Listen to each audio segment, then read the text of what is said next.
Presidenti Obama kërkon të mundsojë më shumë para për bizneset e vogla, duke caktuar miliarda dollarët që fillimisht ishin caktuar për të shpëtuar institucionet gjigante financiare të përdoren tani për bankat më të vogla.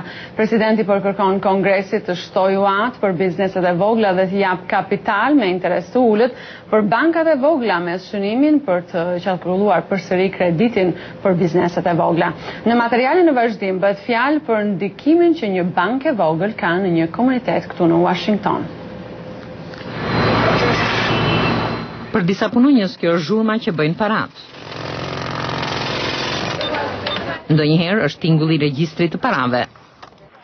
Ose zilja e Wall Streetit. Por për pronarët e bizneseve të vogla, çdo gjë ka të bëjë me krimin e marrëdhënieve të mira me bankën e lagjes së tyre. Megjithëse ekonomia e dërmuar amerikane po fillon të tregojë shenja përmirësimi, njerëzit ende po humbasin shtëpitë, numri i papunësisë po shtohet dhe shumë banka ngurojnë të japin hua.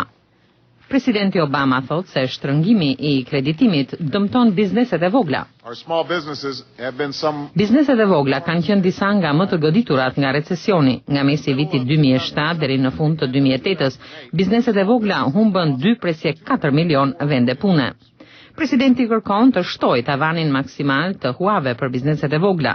Ai po i kërkon Kongresit të mundsojë që miliarda dollarët e caktuar fillimisht për të shpëtuar institucionet e mëdha financiare të jepen për bankat e komunitetit, zakonisht banka me më pak se $1 miliard asete. Nëse këto institucione hartojnë një plan për të shtuar huadhënjet për bizneset e vogla, ne do t'i ndihmojmë të kenë kapitalin e nevojshëm për të dhënë para me norma interesi të përballueshme, ashtu si edhe institucionet e mëdha financiare.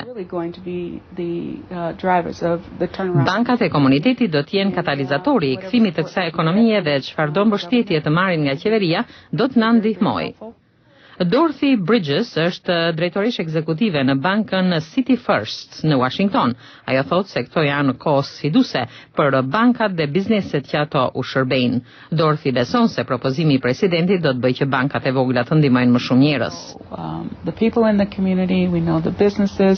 Ne i njohim njerëzit e komunitetit, i njohim bizneset e zonës që japin gjallëri komunitetit tonë.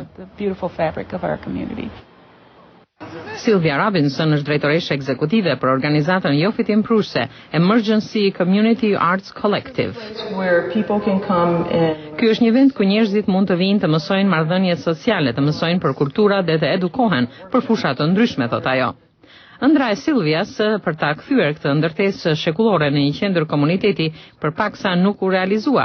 Pasi u refuzua nga disa banka të mëdha, City First ra dakord të financonte blerjen e ndërtesës historike për $850,000. Pa huan nuk do të arrinim të kishim këtë qendër, ishim të dëshpëruar për ta mbajtur këtë ndërtesë. Sonja Robinson beson se bankat e vogla mund të luajnë një rol të rëndësishëm në rimëkëmbjen e komuniteteve, por kritikët thonë se duhet më shumë për të rregulluar sistemin financiar të vendit.